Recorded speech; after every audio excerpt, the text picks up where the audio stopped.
धन्य है जो महावर रचित गोरे चरणारविंद के आश्रित हैं, जिनके हृदय में श्री राधा चरणारविंद की ठसक जागृत हो गई है।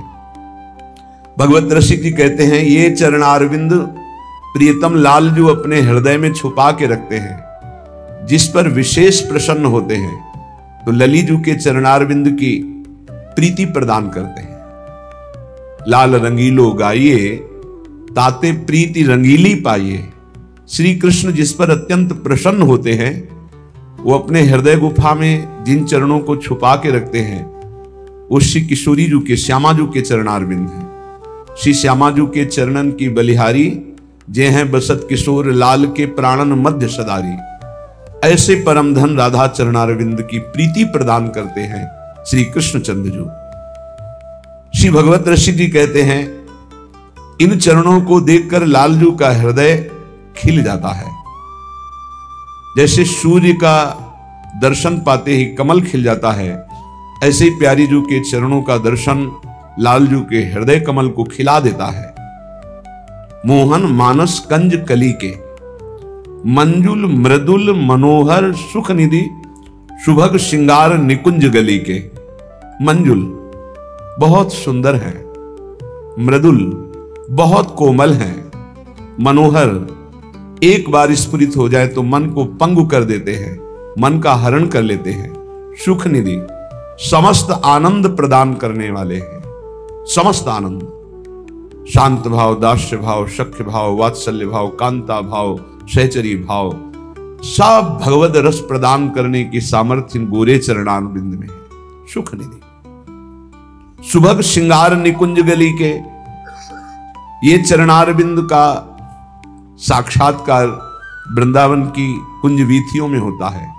यद वृंदावन मात्र गोचरम हो, यन्न श्रुति कम सिरो, प्यारोढ़ुम क्षमते न यच्छिव शुकादि नाम तु यध्यानगम। ये चरणारविंद यद वृंदावन मात्र गोचरम हो, सर्वत्र गोचर हैं, ये गोचर हैं, देखने में पाए जाते हैं। तो नवनिवृत्त निकुंज शिवधाम वृंदावन, यो वृंदावन सीमनि कश्चन घनाश्चर्य किशोरी मणिस, जो वृंदावन की सीमा में ही विराजमान रहती है। कहीं भी किसी को प्यारी जू का साक्षात्कार होगा तो पहले वृंदावन का, वृंदावन नवनिवृत्त निकुंज का। नवनिवृत्त निकुंज का साक्षात्कार का मतलब है अविद्या मुक्त, जीवन मुक्त महापुरुष। तब प्यारी जू के गोरे चरणारविंद का उससे दर्शन प्राप्त होता है निकुंज गली में। सुरतरु कामधेनु चिंतामणि, भगवत रसिक अनन्य अली के। भगवत रसिक जी कहते हैं कि जो हमारी प्यारी जू के गोरे चरणों का आश्रय लेता है, उसे कामनाओं की पूर्ति के लिए किसी और कल्प वृक्ष की आवश्यकता नहीं। जैसे कल्पतरु समस्त कामनाओं को पूर्ण करने में समर्थ है, पर वो प्रेम नहीं प्रदान कर सकता, वो माया मुक्त नहीं कर सकता, वो भगवदानंद नहीं प्रदान कर सकता, वो ज्ञानानंद प्रदान नहीं कर सकता। लेकिन प्यारी जू के चरणारविंद सुरतरु ऐसे हैं, जो चाहे वो प्राप्त हो जाए, जो चाहे। कामधेनु, जैसे कामधेनु समस्त कामनाओं को पूर्ण करने वाली है, तो प्यारी जू के चरणारविंद आश्रय लेने मात्र से वो असत कामनाएं नष्ट हो जाती हैं जो आपको भगवत विमुख करेंगी, और वो सद कामनाएं जो आपकी भक्ति को बढ़ाएंगी वही पूर्ण होंगी। और चिंतामणि, चिंतामणि प्रणमताम ब्रज नागरी राम, जो इन चरणों का आश्रय लेकर जो चिंतन करता है वही प्राप्त हो जाता है। तो सुरतरु कामधेनु चिंतामणि भगवत रसिक अनन्य अली की। हम सखियों के तो सब कुछ ये गोरे चरणारविंद ही है, पर ये गोरे चरणारविंद तक पहुंच किसकी होती है? तो बोले, बलि जय हो श्री रसिका चारज, जो सखियां आचार्य रूप में अवतरित हुई हैं, जैसे ललिता सखी का अवतार श्री स्वामी हरिदास जी महाराज, हित सजनी जू का अवतार श्री हरिवंश महाप्रभु, विशाखा सखी का अवतार श्री हरिराम व्यास जी, रंग देवी का आचार्य जो निम्बारकाचार्य भगवान, इनके विविध रूप है। ऐसे ही अगर सहचरी स्वरूप गुरुदेव की रसिक महापुरुष की आश्रय वृत्ति ना हो तो गोरे चरणारविंद में प्रीति नहीं हो सकती।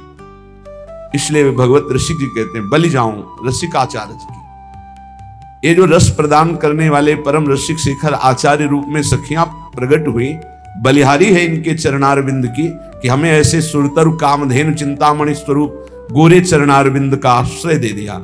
श्री प्रियाजू की शरणागति प्राप्त हो गई। नित्य विहार उद्धार कियो जिनु मथि निज हृदय सिंधु बरबारज। बलि जय हो श्री रसिकाचारज। जिन्होंने अपने हृदय का गुप्त प्रेम, हृदय रूपी सिंधु को मथ करके नित्य विहार रूपी गुप्त अमृत शरणागत जनों को प्रदान किया। इस साधना से नहीं प्राप्त होता, ये आचार्य चरणों की आसक्ति, गुरु चरणों की आसक्ति से प्राप्त होता है। ये अद्भुत रत्न है, ये किसी साधना से हाथ में पकड़ में नहीं आता। नित्य विहार प्यारीजू का प्रेम रस। भ्रम तम श्रम सब हरे हमारे, कर गही सकल संभारे काज। भगवत रसिक प्रशंसित कीने,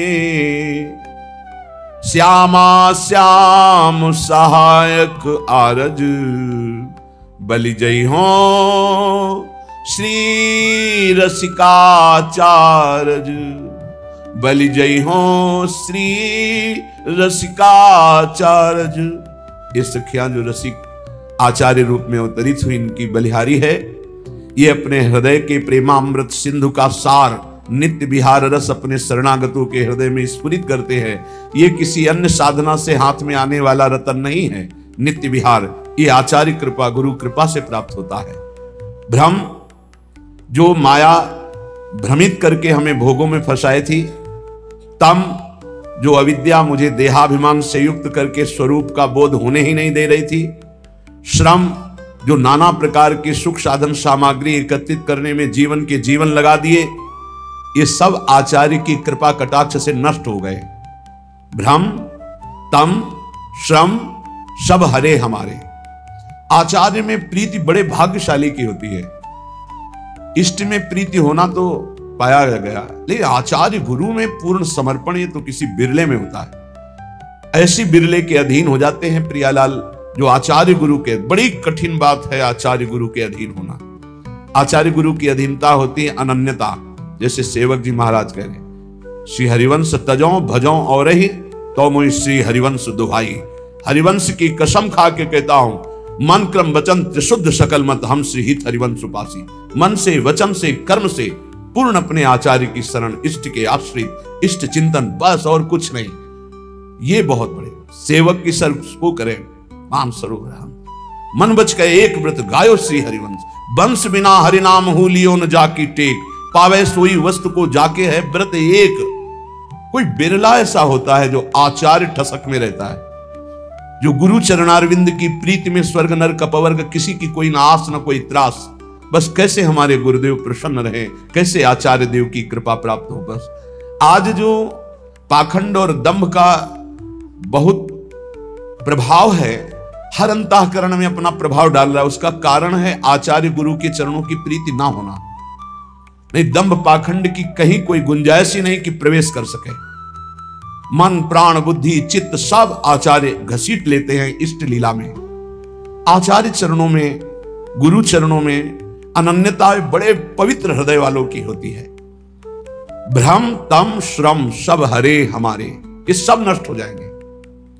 संसार में भोगों में सुख है माया का भ्रम, देहाभिमान अविद्या का भ्रम, नाना प्रकार की योनियों में नाना प्रकार के कर्म करते हुए, नाना प्रकार के भोग भोगते हुए दुख सुख आदि, ये श्रम सब आचार्य हरण कर लेते हैं। सच्ची मानिए, बहुत कृपालु आचार्य इष्ट की कृपा का ही रूप है। कृपा रूप जो वप धर्यो। आचार्य चरणों में यदि प्रेम नहीं तो वस्तु हाथ नहीं आएगी, ये तो पक्की बात है। प्रायः आचार्य चरणों में प्रीति नहीं होती। भेष ले लिया, मनमानी आचरण, जीवन यापन कर रहे हैं, पर आचार्य निष्ठा बहुत दुर्लभ बात। आचार्य ही गुरुदेव है, गुरुदेव ही आचार्य है, और गुरुदेव आचार्य की निष्ठा ही इष्ट प्रीति रूप धारण करती है। नहीं तो पूरा जीवन व्यतीत हो जाता है इसी भ्रम में, इसी तम अज्ञान अंधकार में, इसी श्रम नाना प्रकार की भोग वासनाओं में। इनका नाश नहीं हो पाता। इनका नाश होता है आचार्य कृपा से। आचार्य कृपा का स्वरूप है उनकी आज्ञा पे चलना, उनके अनन्य हो जाना, उनके द्वारा जो उपदेश है उसे जीवन में उतार लेना, अन्य बात न स्वीकार करना, अनन्य हो करके रहना। बहुत लाभ है। अभी आप परम पद में हैं, अभी आप जीवन मुक्त हैं यदि आचार्य निष्ठावान हैं। यदि गुरु निष्ठ हैं, आचार्य निष्ठ हैं, तो चिंता मत कीजिए, अभी आप जीवन मुक्त हैं। बस ये भ्रम, तम, श्रम जहां हमारे हृदय में है वहां कृपा अनुभव में आएगी। केवल आचार्य शरणागति पुष्ट हो जाए, बड़े भाग्यशाली। हम बार बार कहते हैं आचार्य चरणों की शरण में होकर उनके अनन्य होना, ये बड़े भाग्यशाली जनों की बात है। भगवत रसिक प्रशंसित कीन्हे, श्यामा श्याम सहायक आरज। हमारे सारे कार्य सफल हो गए। हमारा मानव जन्म लेना सफल हो गया, हमारा वैराग्य लेना सफल हो गया, हमारा साधन मार्ग सफल हो गया। क्यों? साध्य श्यामा श्याम हमारे हो गए। श्यामा श्याम हमारे सहायक हैं। किसके बल से? बोले आचार्य के बल से। सर्वश्रेष्ठ पद हमको प्रदान कर दिया। क्या? सहचरी पद, उपासना का सर्वोपरि सहचरी पद प्रदान कर दिया। इसलिए हम बार बार बलिहारी जाते हैं अपने आचार्य की, जिन्होंने हमारे भ्रम, तम, श्रम नष्ट कर दिए, सब सफल कर दिया, श्यामा श्याम जैसे सहायक दे दिए और उत्तम पद, राधा दासी पद, सहचरी पद प्रदान कर दिया। यह आचार्य कृपा से प्राप्त होता है। आचार्य कृपा पहले भी थी, अब भी है, आगे भी रहेगी। आपको सन्मुख होना है। आप जो ही सन्मुख होंगे ते ही आपको अनुभव होने लगेगा कि भगवान से भी ज्यादा कृपालु आचार्य है। वही भगवान आचार्य रूप में अवतरित होते हैं। पर जैसे भगवान हृदय में सबके विराजमान हैं, पर माया का प्रपंच रोक नहीं रहे हैं। जैसा मनावे वैसा आचरण करो, वैसा दंड भोगो। लेकिन जब आचार्य की शरण में हो जाते हैं तो बड़ी कृपा होती है। तिहारे आगले पाछले अपराध हरिवंश खेवी। ओह, जब पहली बार ये शब्द पढ़ा था तो बहुत देर रोना आया था। कौन ऐसा कृपालु है? अभी तक जो किया वो तो क्षमा कर देंगे, आगे करोगे तो दंड भोगना पड़ेगा, यह सिद्धांत है। अब लो नशानी, अब ना नशई हो। लेकिन आचार्य क्या कह रहे हैं? तिहारे आगले पाछले अपराध हरिवंश खेवी। पीछे जो हो गए वो और आगे जो हो जाएंगे वो सब हम देख लेंगे, वो हम देख लेंगे। तुम निर्विकार भाव से प्रेम में जाओ। तुमसे अगर त्रुटि भी हुई तो उसको हम भोगेंगे। तिहारे आगले पाछले अपराध हरिवंश खेवी, अस स्वभाव को सुनो में देखो। जैसा आचार्य का स्वभाव है, कृपा रूप जो अपधर्यो, प्रिया प्रीतम की कृपावतार आचार्य हैं। बलिहारी है उन भक्तों के चरणों में जो अपने आचार्य की ठसक में रहते हैं। मन क्रम वचन त्रिशुद्ध सकल मद, हम श्रीहित हरिवंश उपासी। श्रीपाद प्रबोधानंद जी महाराज कह रहे हैं, अहो विटसूकर प्रायोत्फुल्ल दस पशुस्ततः ना मूढ़ श्रयते वृंदावन मानंद सागरम। थोड़ा कड़ुए शब्द बोल रहे हैं। ए भाई, बिष्ठा भोजी सुअर, जूठी पत्तले चाटने वाला कुत्ता और भार ढोने वाला गधा, इस तरह का जीवन व्यतीत करते हुए तुम्हें लज्जा नहीं आती? तुम मानव देह प्राप्त किए हो। बिष्ठा भोजी सूकर की भांति ना पवित्रता का विचार है, ना अपवित्रता का विचार है, ना दोष का विचार है, ना निर्दोष का। बस पेट भरना चाहिए। जैसे सूकर भागा घूमता है, ऐसे भागे घूम रहे हैं बस पेट भरने के लिए। मांस भक्षण जो भी, जैसा पवित्र जो भी, बस डालते रहो। बस उधर पोषण करना है। बिष्ठा भोजी सूकर की भांति जीवन को केवल रसेंद्री स्वाद में नष्ट कर रहे हैं। अपनी अंगुली जरा कड़ाह में जब तेल पक जाता है तो डाल के देखो कैसा लगता है। उसमें तुम जिंदा जीवों को तल रहे हो केवल रसेंद्री भोग के लिए। हमारी जबान को अच्छा लगता है, यही जबान तुम्हारी नरक पहुंचा देगी, यही जबान तुम्हारी दुर्गति करा देगी। और कह रहे हैं श्वान की भांति, जैसे जगह जगह ठोकर खाने पर फिर वही, ऐसे ही नाना प्रकार के क्लेश, अशांति, दुर्गति प्राप्त कराने वाले भोगों में बार बार गधे की भांति, जैसे गधे को बोझे से मतलब ऐसे पूरे चिंतन में वही विषय भोग, वही संग्रह, वही परिवार राग मोह, उसी का बोझा ढो रहे हो। श्रीपाद कह रहे, अहो इतना दुर्लभ मानव देह पाकर विष्ठा भोजी सूकर कुकर और गधे की तरह जीवन व्यतीत कर रहे हो, तुम्हें लज्जा नहीं आती? अरे मूर्ख, इधर आनंद नहीं, आनंद सागर तो तेरे हृदय में लहरा रहा है। आओ श्रीधाम वृंदावन का आश्रय लो, कुछ दिन रुको, सत्संग सुनो और उसको मनन करो और आचरण में उतारो, फिर देखो आनंद मिलता है कि नहीं।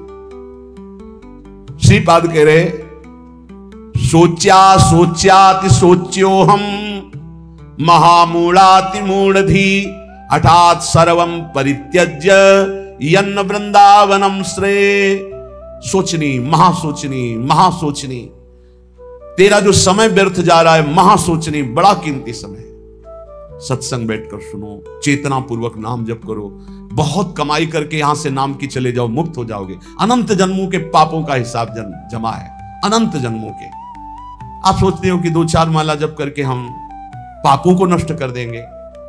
2-4 माला तो बहुत बात है, हम आखिरी नाम की बात करें। अगर आखिरी समय राधा निकल गया तो भगवत प्राप्ति पक्की हो जाती है।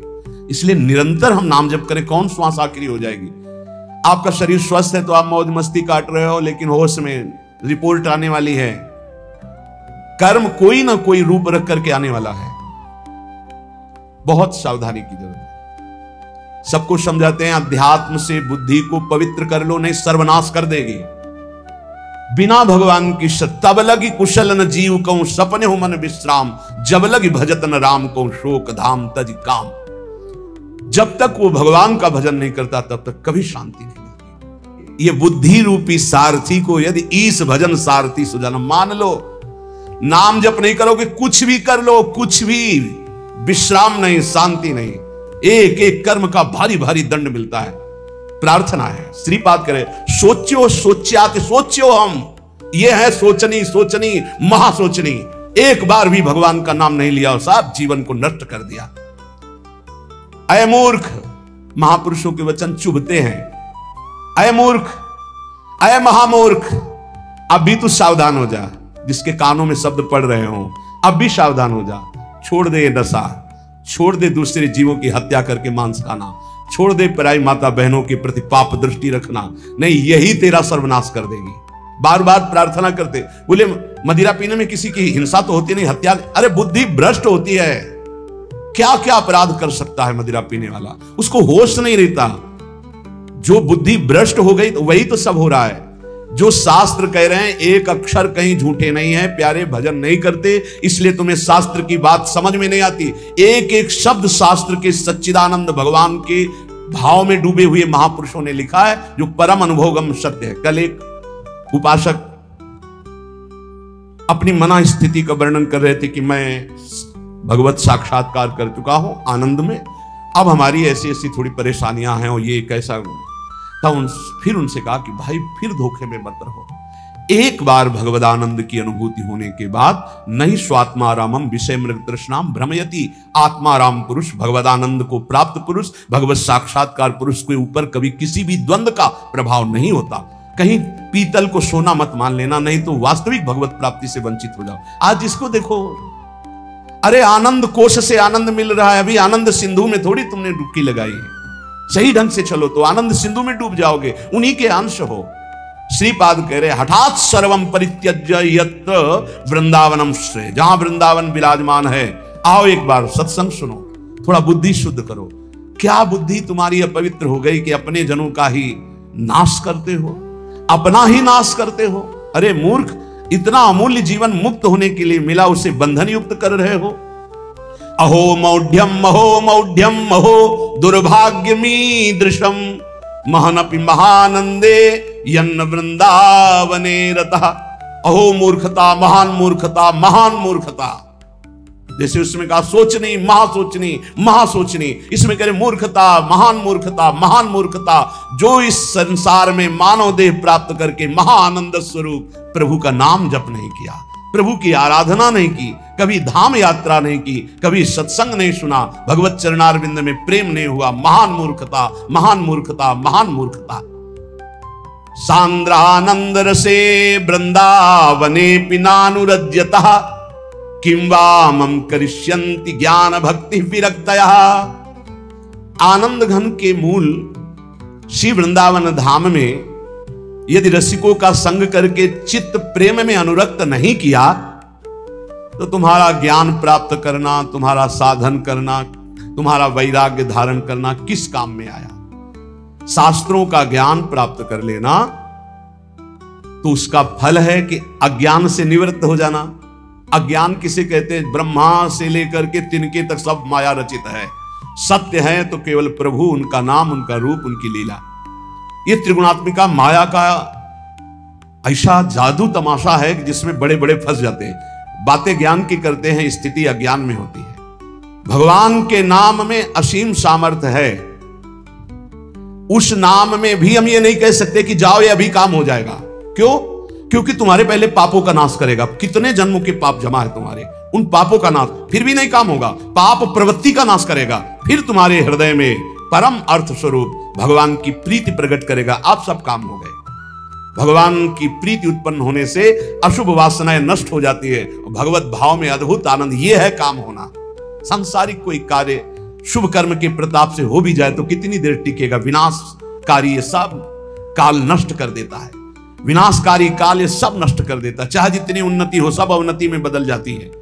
ये इतिहास पढ़ के देखो तो तुम्हारे होश उड़ जाएंगे। जिनके ऐसे ऐसे प्रभाव थे उनकी अब कहीं खोज भी नहीं है। जहां ऐसे महल थे, जय जयकार मचते थे, वहां जाले और कबूतर हग रहे हैं। जो बनी भी बनी है, महल बने हुए भी हैं, कुछ नहीं रह गया। काल सबको विनाश कर दिया। कुछ समय के लिए आए हो, एकमात्र भगवान की प्राप्ति, एकमात्र नाम जप कर लो। मन लगे न लगे वो धन तुम्हारे काम आएगा। धिंग धिंग माम पिशद विद्या कुलशील गुणोज्वलम वृंदावन रति प्राणहीनो श्यादियता सवः। धिक्कार है, धिक्कार है, धिक्कार है। बहुत प्यार भर के बोल रहे हैं, जैसे सोचनी सोचनी मां सोचनी, मूर्ख मूर्ख महामूर्ख। कह रहे धिक्कार धिक्कार धिक्कार। धिंग धिंग माम मपि सद विद्या कुलशील गुणोज्वलम। धिक्कार है तुम्हारी कुलीनता को, तुम्हारी सुशीलता को, तुम्हारे गुणों को, तुम्हारे रूपवान, तुम्हारी जवान होने को। मानव देह में यदि ये सब प्राप्त है और तुम भजन नहीं करते, तुम सद्भावना वाले नहीं हो, सद्विचार वाले नहीं हो, तुम्हें प्रभु से प्यार नहीं हुआ, तो धिक्कार तुम्हारे इस रूप को, तुम्हारे जीवन को, तुम्हारे कुल को किस काम आएगा। श्रीपाद कह रहे हा हा वृंदावनम त्यक्त्वा यदन्यत् कर्तुमुत्सहे जानन्नपि विषम भुंजेत् उत्कृत्य परमामृतम। वृंदावन, आपकी कृपा से हमने आपको प्राप्त किया है। अब मैं आपको नहीं छोड़ सकता। मेरा उत्साह कभी नहीं बन सकता कि मैं आपको छोड़कर जाऊं। अरे भला कोई परमानंद को त्याग कर विष पीता है क्या? ये संसार विष है। हे वृंदावन, आप परमानंद स्वरूप हो। जो आपका आश्रय ले लेता है, हरि उसका भार संभाल लेते हैं। धाम की एक बड़ी आंतरिक गुप्त महिमा है। जो ही आप धाम का आश्रय लेंगे तो धाम ही आपको संभाल लेगा। ये धाम चिदानंद कोई जड़ वस्तु नहीं है। और हरि जिसको संभाल ले उसको बिगाड़ कौन सकता है। सीम की चाप सके को तासु, बड़ रखवार रमापति जासु। बड़े रक्षक भगवान श्रीपति जिसके हैं, उसका बाल बांका कौन कर सकता है। इसलिए उपासक को अन्य आश्रय में चित्त नहीं लगाना चाहिए। भगवत आश्रय, भगवत ऋषि जी कहते हैं, जाको राखे सांवरो ताहि न नाखे कोय। अम्बरीश प्रहलाद ध्रुव कुंती नंदन जोय। कुंती नंदन जोय विभीषण गजपति ऐसे। दुर्वासा असुरेश सुरुचि दुर्योधन जैसे। दुर्जन रावण ग्राह देखि दुख लगे न ताको। भगवत रसिक नरेश बाह गई राखे जाको। भगवत ऋषि जी कहते हैं, सर्वलोक चूड़ामणि अनंत ब्रह्मांडों के स्वामी भगवान जिसको अभय, जिसकी बाह पकड़, अभयत भुज दंड मूल पीन अंश सानुकूल, जिसको अभय दे दिया, जिसको शरण में ले लिया, जिसकी बाह पकड़ ली, कौन त्रिभुवन में से उसे भय दे सके। सांवरे सरकार जिसकी रक्षा करे, उसका कोई त्रिभुवन में बिगाड़ नहीं सकता। देखिए, अम्बरीश जी को दुर्वासा जी ने नष्ट करना चाहा, क्या हुआ? त्रिभुवन में भागे घूमे, कहीं चैन नहीं मिला दुर्वासा जी को। प्रहलाद जी को हिरण्यकश्यप ने नष्ट करना चाहा, क्या हुआ? भगवान ने नरसिंह रूप रख के हर वरदान के बीच का रास्ता निकाल के फाड़ के फेंक दिया। न दिन है न रात संध्या, न अस्त्र है न शस्त्र, नाखून न जीवित है न निर्जीव, न ब्रह्मा का बनाया हुआ नर है न पशु, नरसिंह रूप, न घर के भीतर है न बाहर डेहरी पे बैठे। हर वरदान फेल कर फाड़ के फेंक दिया। और प्रहलाद जी के कहीं खरोच भी कभी पूरे जीवन में नहीं लगी। भगवत रसिक जी कह रहे हैं, ध्रुव जी क्या स्थिति थी, चाटा मार करके गोद में भी बैठने नहीं दिया है, तो इस सिंहासन का अधिकारी, जहां पहले नारायण का भजन कर और शरीर त्याग, और मेरे गर्भ से, सुरुचि ने कहा मेरे गर्भ से, तब इस सिंहासन में जाके भगवान की आराधना। 5 वर्ष का बालक यही मधुवन में, मथुरापुरी में आकर के तपस्या की। क्या उस समय मच्छर नहीं थे, क्या सांप बिच्छू नहीं थे, क्या सिंह नहीं थे?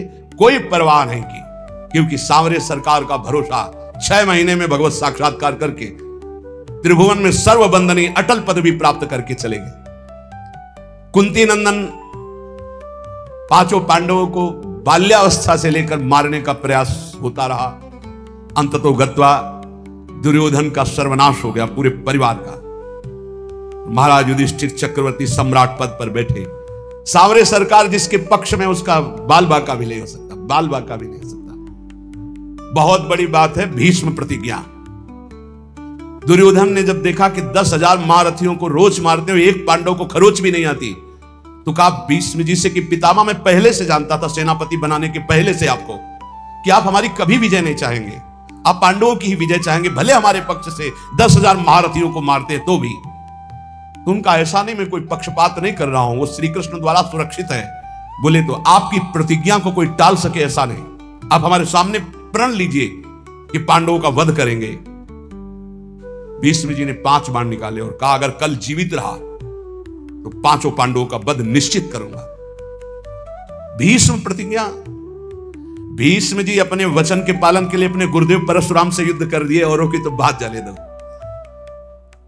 अब बड़े आनंद में जय जयकार करता हुआ दुर्योधन निकला भीष्म के शिविर से कि कल पांडव प्रातःकालीन युद्ध क्षेत्र में, भीष्म जी ने प्रतिज्ञा की मारे जाएंगे। उसको पता था भीष्म जी का बल और उनकी प्रतिज्ञा, पर यह नहीं पता था भीष्म जिस बल से बलवान हो, महाबल श्री कृष्ण है, और श्री कृष्ण पांडवों के पक्ष में। गुप्तचर लगे रहते थे। तत्काल एक गुप्तचर पांडवों के शिविर में गया, जहां भगवान श्री कृष्ण विराजमान थे, पांडव शयन कर रहे थे। भगवान से कहा कि प्रभु भीष्म जी ने प्रतिज्ञा कर ली है, कल प्रातःकालीन 5 बाण निकालें, 5 पांडव मारे जाएंगे। खड़े हो गए भगवान, क्योंकि भीष्म महाभागवत और महावीर, परम पवित्र वचन वाले, परम पवित्र आचरण वाले, परम पवित्र चिंतन वाले महात्मा हैं। भगवान खड़े हो गए, टहलने लगे, विचार किया कि क्या किया जाए। द्रौपदी के शिविर में गए। द्रौपदी ने कहा प्रभु, बोले हमें भी सूचना मिल चुकी, आपको बताने की जरूरत नहीं, जल्दी तैयारी कर, मुझे दासी के वस्त्र दे, एक बार मैं पांडवों से फिर मिलकर आता हूं। वहां गए, पांडव जगह बैठे थे। तो उन्होंने कहा कि तुम्हें पता चला? बोले हाँ प्रभु पता चला। शांति से कैसे बैठे हो? बोले आप अशांत हो इसलिए मैं शांत हूं। आप अशांत, जिसकी आप रक्षा करने के लिए अशांत हो चुके हो, चंचल हो चुके हो, अब मुझे क्या परवाह है? अरे बोले तुम तो बातें बनाते हो। भगवान ने दासी वस्त्र धारण किए, द्रौपदी के दासी के वस्त्र धारण किए। नटवर नागर है, लीला बिहारी। और द्रौपदी से कहा आगे आगे चलो, मैं पीछे पीछे चल रही हूं तुम्हारे। पूरी घाघरा और सब ऐसे पहरे।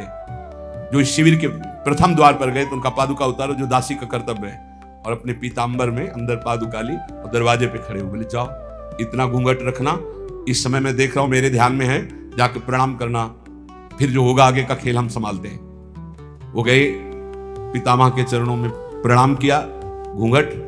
तो सोचा अभी दुर्योधन गया प्रण करवा के, उसी की बधू आई होगी, उनका सौभाग्यवती भव। तो द्रौपदी जी ने घूंघट हटाया और कहा ये सत्य माने जो अभी आपने कहा सौभाग्यवती भव, या थोड़ी देर पहले आपने 5 बाण निकाले हमारे पतियों की वध करने के लिए, हत्या करने के लिए, वो माने?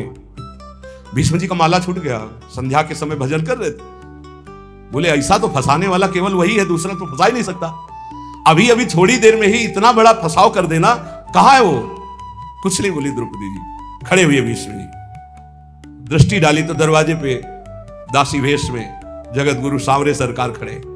नजदीक गए, पकड़ा ऐसे, बोले ऐसे तुम हमारे प्रण को तोड़ना चाहते हो? तो देखा जूतियां द्रौपदी की गिर पड़ी।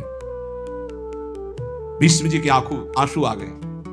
कहा, शिव विरंच जिसके चरण रखने की चौकी को नमस्कार करते हैं, वो अपने भक्त की पादुका लिए खड़े हैं।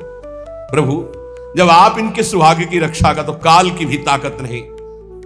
द्रौपदी से कहा, बेटी वास्तविक तो सौभाग्यवती, इसके रक्षक श्री कृष्ण। फिर भाव बदला और कहा, हे कृष्ण, यदि आपने मेरा प्रण तोड़ा तो कल युद्ध में आपका प्रण न तोड़ दूं तो गंगा पुत्र शांतनंदन भीष्म नहीं कहूं। जो भगवान बोले कि अपने भक्त के लिए एक प्रण की क्या बात, सैकड़ों बार झूठा कहूं तो भी मुझे कोई फर्क नहीं पड़ता। सच्चिदानंद भगवान कह रहे हैं, अपने भक्त के लिए मुझे 100 बार यदि झूठा कहलाना पड़े तो मैं 100 बार झूठा कहला, एक प्रण तोड़ने की बात क्या है। जाको राखो सांवरो ताहि न नाखे कोई, जिसकी रक्षा सावरे सरकार करते हैं उसका कौन बाल बांका कर सकता है। बोले, कुंती नंदन जोए विभीषण गजपति ऐसी अमोघ शक्ति रावण ने विभीषण को चलाई थी। ये भ्रातृद्रोही, हमारी पूरी लंका का नाश करने वाला राजद्रोही, मैं तुझे मृत्यु दंड देता हूं, अब काल भी नहीं बचा सकता। और मंत्र का शक्ति संचार करके जे ही भाले का प्रहार किया तो तुरंत विभीषण पाछे मेला, सन्मुख राम सहयो सोई सेला। भगवान ने उसको अपनी ताकत से नष्ट नहीं किया, तुरंत विभीषण पाछे मेला, सन्मुख राम सहयो सोई सेला। उस महान शक्ति संपन्न सेला को, बर्छी को भगवान ने अपनी सीधे छाती पे सही विभीषण को पीछे कर लिया और वो शक्ति अंतर ध्यान हो गई। भगवान के कहीं सच्चिदानंद अंग में पीड़ा थोड़ी पहुंचा सकती है। कह रहे, कुंती नंदन जो विभीषण गजपति जैसे। थक गया गजेंद्र जब देखा कि अब की झटके में ग्राह ले ही जाएगा, पुकारा हरि। भगवान गरुड़ जी को छोड़कर नंगे पैर दौड़े और सुदर्शन चक्र जी से ग्राह को परम पद और गजेंद्र को बाहर किया। जाको राखो सांवरो ताहि न नाखे कोई। विश्वास रखना चाहिए, हम भगवान की शरणागत हैं, हमारा कोई बाल बांका नहीं कर सकता। और जाको आदर हरि करे तासु अनादर कौन, जवासु अनादर हरि करे ताको आदर कौन। भगवत ऋषि जी कह रहे हैं, जिसका आदर भगवान श्याम सुंदर करें उसका आदर कौन नहीं करेगा त्रिभुवन में, सबको करना होगा। और जिसका अनादर प्रभु कर दे फिर उसका कोई आदर कर सके ऐसा नहीं है। भगवान किसी का अनादर नहीं करते हैं, पर जो भगवान की आज्ञा का उल्लंघन करता है, धर्म विरुद्ध आचरण करता है, पापाचरण करता है, फिर भगवान उसका अनादर कर देते हैं। जाको आदर हरि करे तासु अनादर कौन। जब सुपच वाल्मीकि की पूजा कराई तो राजसूय यज्ञ में बड़े बड़े महात्मा ब्रह्म ऋषि भगवान शंकर सब आए हुए थे। सब आश्चर्यचकित हो गए कि यज्ञ की पूर्णता ऐसे अकिंचन, ऐसे दैन्य महापुरुष के द्वारा पूर्ण कराई भगवान ने। राजसूय यज्ञ में जय जयकार मच गई, सबसे बड़ी पूजा हुई सुपच वाल्मीकि की। जाको आदर हरि करे तासु अनादर कौन, और जासु अनादर हरि करे ताको आदर कौन। जिसको हरि अनादर कर दे, तू मेरी आज्ञा का उल्लंघन करके मनमानी पापाचरण कर रहा है, तो कह रहे फिर वो कभी आदर का पात्र नहीं बन सकता जिसका भगवान अनादर। तभी लोग कहते भगवान से डरो, लेकिन आज इतना ज्ञान छाया हुआ है और सर्वनाश का खेल हो रहा है, सर्वनाश का खेल हो रहा है। कैसे कैसे दृश्य उपस्थित हैं, आप लोग तो संसार में सीख लो ना, इस संसार से ये शिक्षा देता है, ये संसार शिक्षा देता है। नवीन नवीन पशुओं के शरीरों खा रहे तो उनके बच्चे वो गाड़ी से उतर करके जल लाने के लिए गए, शीशा लाख हो गया, पता नहीं कैसे आग लगी, चिल्लाता रहा वो पूरा परिवार गाड़ी में, वो बाहर ऐसे तड़प रहा है पानी लिए, पूरा परिवार जल रहा है। खाओ तो दिखा रहे हैं तुम्हारे। ये बहुत सावधान, ये हम ऐसे नहीं चिल्लाते मांस मत खाओ, शराब मत पियो, पराई माता बहनों की तरफ पाप दृष्टि मत करो, किसी का धन अपहरण मत करो, ऐसे नहीं कह रहे। बहुत शास्त्र सम्मत बात कह रहे हैं, बहुत मंगल की बात कह रहे हैं। मान लो अभी जबान को रोक लो, अभी गंदी बातें रोक लो, भगवान के नाम में बड़ी सामर्थ्य है, आपको बल मिलेगी। ताको आदर कौन इंद्र अद्यापि जो देखो, गोवर्धन गिरिराज भयो सब पूज्य विषेखो। देखो भगवान ने इंद्र को ऐसे करके गिरिराज जी का, आज तक गिरिराज जी की जय जयकार हो रही। क्या बिगाड़ लिया इंद्र ने ब्रजवासियों का। भगवत रसिक अनन्य पान गही लीनो ताको। बस ये कुछ ऐसे शब्द हैं जो हृदय में एकदम, भगवत रसिक अनन्य पान गही लीनो ताको। भगवान ने जिसका हाथ पकड़ लिया सुरजन सब अनुकूल करे दुर्जन कहा जाको। समस्त दैवी शक्तियां उसके अनुकूल हो जाती है। ये दुर्जन लोग, दुष्ट लोग कुछ उसका बिगाड़ नहीं सकते, जिसको भगवान सांवले सरकार अपने पक्ष में कर ले।